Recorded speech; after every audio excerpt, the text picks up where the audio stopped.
안녕하세요. 데이터 사이언스학과 석사과정에 재학 중인 김경아입니다. 저는 이번에 슈가라는 서브그래프 뉴럴 네트워크 모델을 소개해 드릴 텐데요. 이 슈가는 강화 학습과 자기지도 학습을 통해 그래프 정보를 최대화하도록 학습해서 그래프 분류에 도움이 되는 서브그래프를 찾는 모델입니다. 네, 먼저 본격적인 이 논문 소개에 앞서서 간단하게 키포인트와 모티베이션에 대해서 좀 설명을 드리겠습니다. 이 슈가라는 모델을 이해하기에 이 두 가지만 크게 이해하고 넘어가면 되는데요. 첫 번째는 제목에도 나와 있듯이 reinforcement pooling mechanism이고, 그리고 두 번째는 self-supervised mutual information mechanism입니다. 그래서 이 reinforcement pooling mechanism은 이 강화학습을 통해서 스케치드 그래프를 만들게 되는데요. 이 스케치드 그래프는 일종의 전체 그래프가 서브 그래프들로 나뉜 뒤에 이 각각의 서브 그래프를 어떤 하나의 노드로 간주를 해서 이 노드로 다시 좀 더 단순화된 그래프를 만드는 과정이라고 이해하시면 되겠고, 그 다음에 이 자기지도 학습을 통한 상호 정보량 메커니즘은 이 그래프 분류 결과를 이제 이 모델이 이해함에 있어서 그래프 분류 결과 정답에 맞는 정보를 이제 모델이 스스로 조정해 가면서 이 정답에 더 근접한 정보를 학습하는 메커니즘이라고 이해하시면 되겠습니다.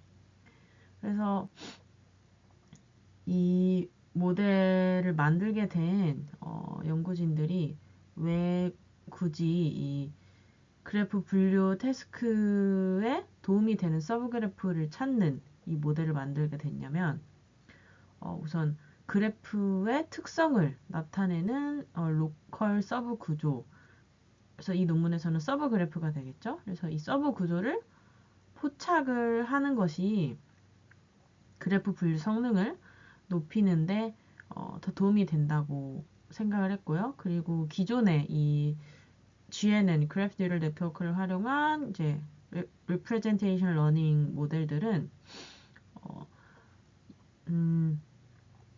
이 원홉, 투홉 노드에서 이 노드 간의 정보를 메시지 패싱을 해서 결국에는 어, 그래프의 어떤 전역적인 정보를 학습했지 이런 로컬 정보를 학습하지는 못했기 때문에 이런 한계를 극복해보고자 서브 그래프를 활용하게 되었고, 그 다음으로는 이제 이 서브 그래프를 찾게 됨으로써 그래프 분류 결과를 설명을 할 수 있는 정보를 얻을 수 있다. 이런 두 가지 동기를 가지고 이 연구를 시작하게 되었다고 합니다. 네, 지금 화면에서 이 슈가 모델의 전체적인 아키텍처를 확인하실 수 있습니다. 이 모델은 앞서 설명드렸듯이 크게 강화학습과 그 다음에 자기지도 학습을 통한 상호 정보량을 학습하는 모듈 이 두 개로 이루어진다고 보시면 되겠고, 이 각각의 이 강학습과 이 상호 정보를 학습하는 부분은 뒤에서 좀 더 자세하게 설명을 드리겠습니다. 그래서 이 모델의 학습 순서를 보시면 어, 그래프에서 이제 샘플링을 해서 서브 그래프를 만들게 되고요. 다음 이 서브 그래프 전체 서브 그래프들을 가지고 강화 학습을 해서 탑 K개만 선별을 하게 됩니다. 그래서 이 선별된 탑 K개를 풀링, 그러니까 정보를 모아서 스케치드 서브그래프가 되기 위한 밑작업을 하고요. 그다음에 이 전처리 단계에서 이제 스케치드 서브그래프를 구성할 어떤 슈퍼 노드라고도 볼 수 있는 이제 서브그래프를 노드로 치환하는 과정을 거치게 됩니다. 그렇게 해서 만들어진 스케치드 서브그래프는 이제 그 self-supervised mutual information 모듈의 정보를 제공을 하게 되는데요. 이 스케치드 그래프의 정보는 이제 이 주황색으로 표시된 글로벌 그래프 임베딩에 해당이 되게 되고, 그 다음에 이제 그 외에 그 뭐 로컬 서브 그래프 임베딩 같은 경우에는 스케치드 그래프 각각의 서브 그래프에서 이제 얻게 됩니다. 그래서 로컬 정보와 글로벌 정보로 구성이 된 포지티브 샘플과 그다음에 이제 네거티브 샘플 이 두 개를 디스크리미네이터가 차이를 학습함으로써 이제 상호 정보량이 극대화되는 로스 값을 구하게 되고, 이를 통해서 그래프 클래시피케이션 태스크에 가장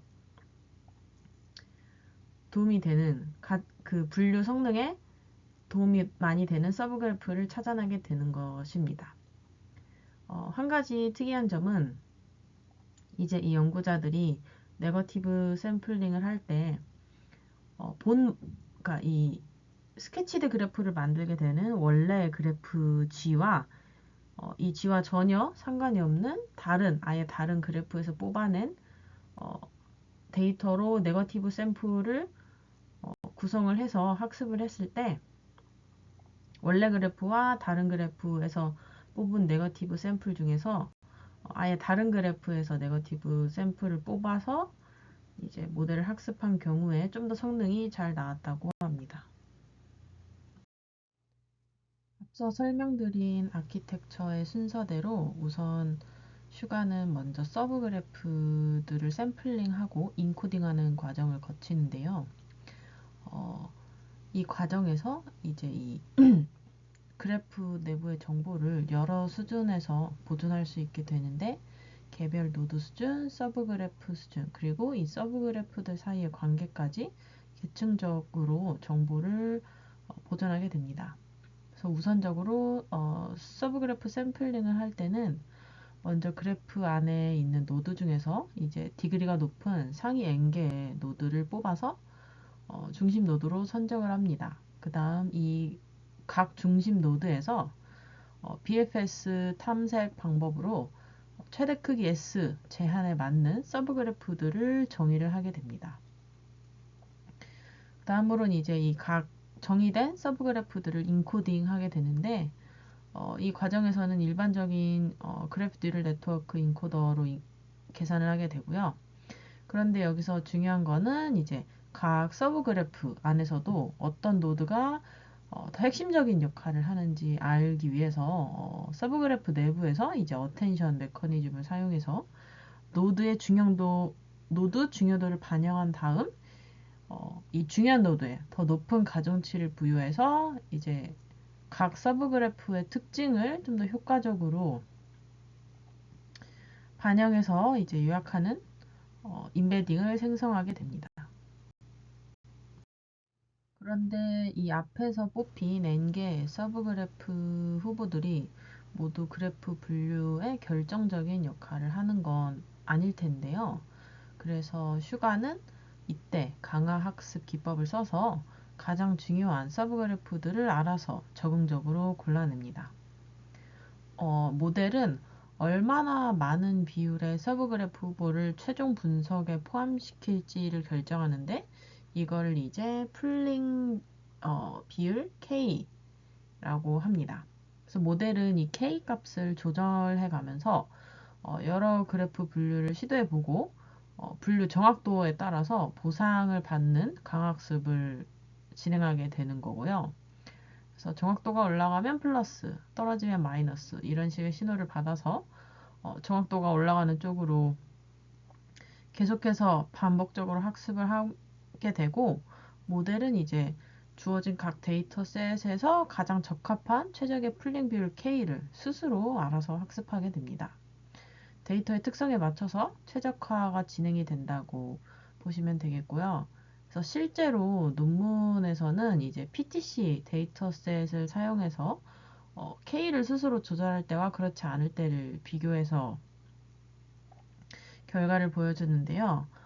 좌측 하단에 있는 이 그래프를 보시면 아래에 있는 게 그냥 슈가고 그 알아서 K값을 조절한 슈가이고 위에 있는 파란색이 이제 고정된 K값으로 학습한 결과인데 모델이 스스로 K값을 조절해가면서 학습을 했을 때 이제 그래프 분류 정확도가 약 5.8% 정도 더 높게 나왔습니다. 그 다음으로는 이제 스케치드 그래프를 만들게 되는데요.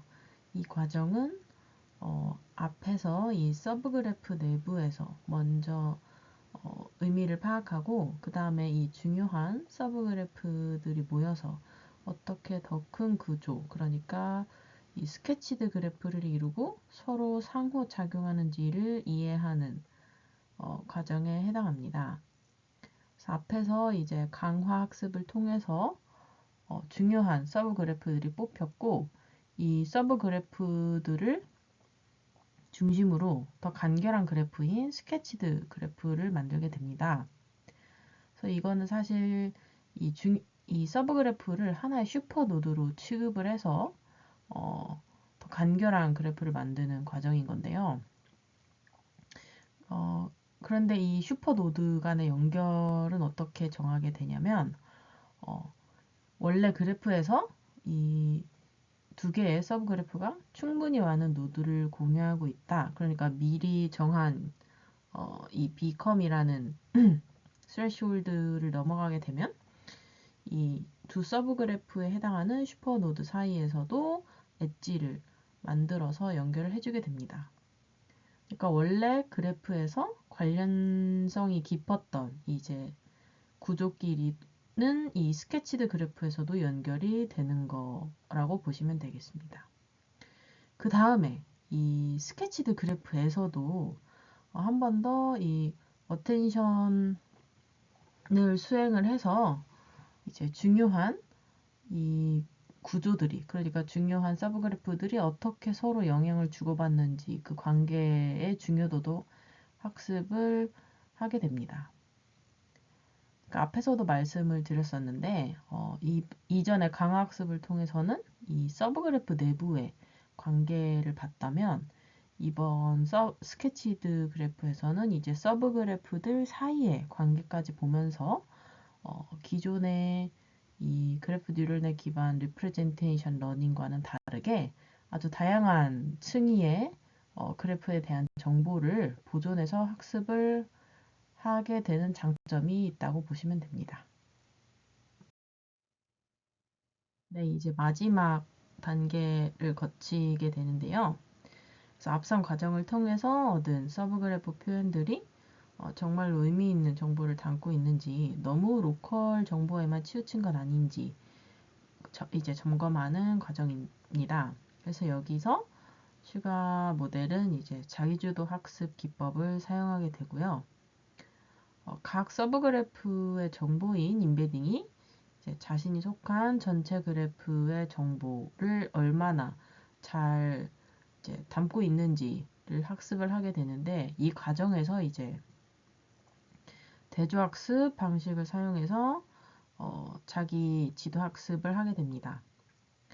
그래서 이 서브 그래프 정보가 이 그래프가 속한 전체 그래프의 정보랑 같은 페어에 해당하는지를 계속해서 검증을 하게 되는데요. 모델은 실제로 같은 그래프에서 나온 진짜 페어 긍정 샘플과 아예 다른 그래프에서 가져온 이제 가짜 페어 네거티브 샘플을 구별하도록 학습을 하게 됩니다. 이 구별을 잘 해야 이제 전체 그래프의 특징까지 반영을 하게 되는 것이고요. 그래서 이 과정에서 이제 전체 그래프와 서브 그래프 간의 뮤추얼 인포메이션이 높아지도록 유도를 해서 학습을 하게 됩니다. 그리고 논문의 실험 결과에서 이 뮤추얼 인포메이션을 학습하는 과정에 대해서 좀 주목할 점이 있어서 말씀을 드리면 이, 이 네거티브 샘플을 만들 때, 그러니까 가짜 페어를 만들 때 완전히 다른 그래프에서 가져오는 게 이제 원래 그래프를 좀 변형시켜서 만든 것보다 더 효과적이었다고 하고요. 그리고 이 손실 가중치 베타를 충분히 높게 설정하는 게 이제 최종적으로 그래프 클래시피케이션 성능에 더 중요한 역할을 했다는 점도 발견을 했습니다. 그래서 이 슈가 모델의 그래프 클래시피케이션 성능이 기존의 이제 모델들보다 얼마나 잘 나왔냐를 이제 확인을 해보자면 총 6개의 데이터셋에 대해서 기존 모델들과 성능을 비교를 했을 때 모든 데이터셋에서 성능이 제일 잘 나왔고요. 특히 이 뮤착 데이터셋에서 반올림을 하면 거의 97%에 해당하는 정확도를 보이면서 확실히 이 서브그래프를 활용을 해서 이제 그래프 클래시피케이션을 하는 것이 더 성능이 좋다는 점을 밝혀냈습니다. 그래서 논문에서 강조하는 슈가의 장점은 크게 세 가지였는데요. 첫 번째는 이제 구별력이 있어서 지역 정보와 전역 정보를 모두 잘 아우르는 그래프 학습을 할 수 있다는 점이었고, 두 번째는 이제 적응성이어서 데이터마다 이제 어떻게 최적의 부분 그래프를 찾을지를 사전에 어떤 정의 없이 연구자의 개입 없이 자동으로 찾을 수 있다는 점. 그리고 마지막으로 이제 interpretability였는데 모델이 왜 그런 결과를 내놓았는지를 서브그래프를 찾음으로써 설명을 할 수 있다는 점이었습니다. 그래서 연구진들은 이 세 번째 장점에 대해서도 추가적으로 실험을 해서 증명을 하였는데요. 이 피겨 5에 보시면 뮤타그와 PTC라는 화학분자 데이터셋을 사용해서 인베딩 벡터와 찾아낸 이제 서브그래프 결과를 나타내고 있습니다. 그래서 보시면 이 왼쪽에 있는 뮤타그 데이터셋에서는 이제 돌연변이를 일으키는 물질이 니트로겐을 포함한 물질이 중요했고, 이제 돌연변이를 일으키지 않는 물질에서는 염소를 포함한 구조를 중요하게 봤습니다.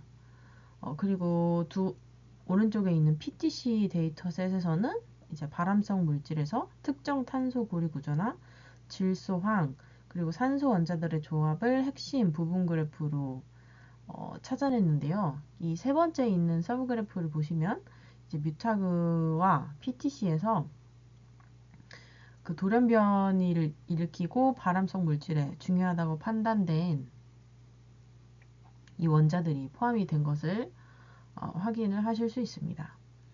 그리고 이 두 번째에 있는 인베딩 벡터에서는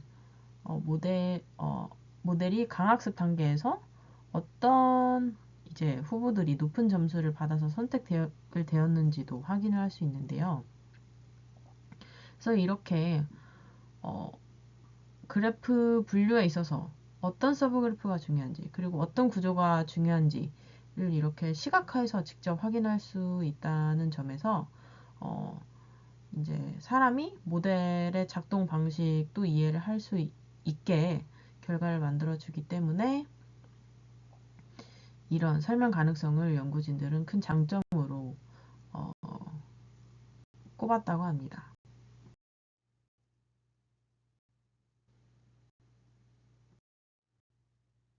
이것으로 이제 이 슈가에 대한 설명을 마치도록 하겠습니다. 들어주셔서 감사합니다.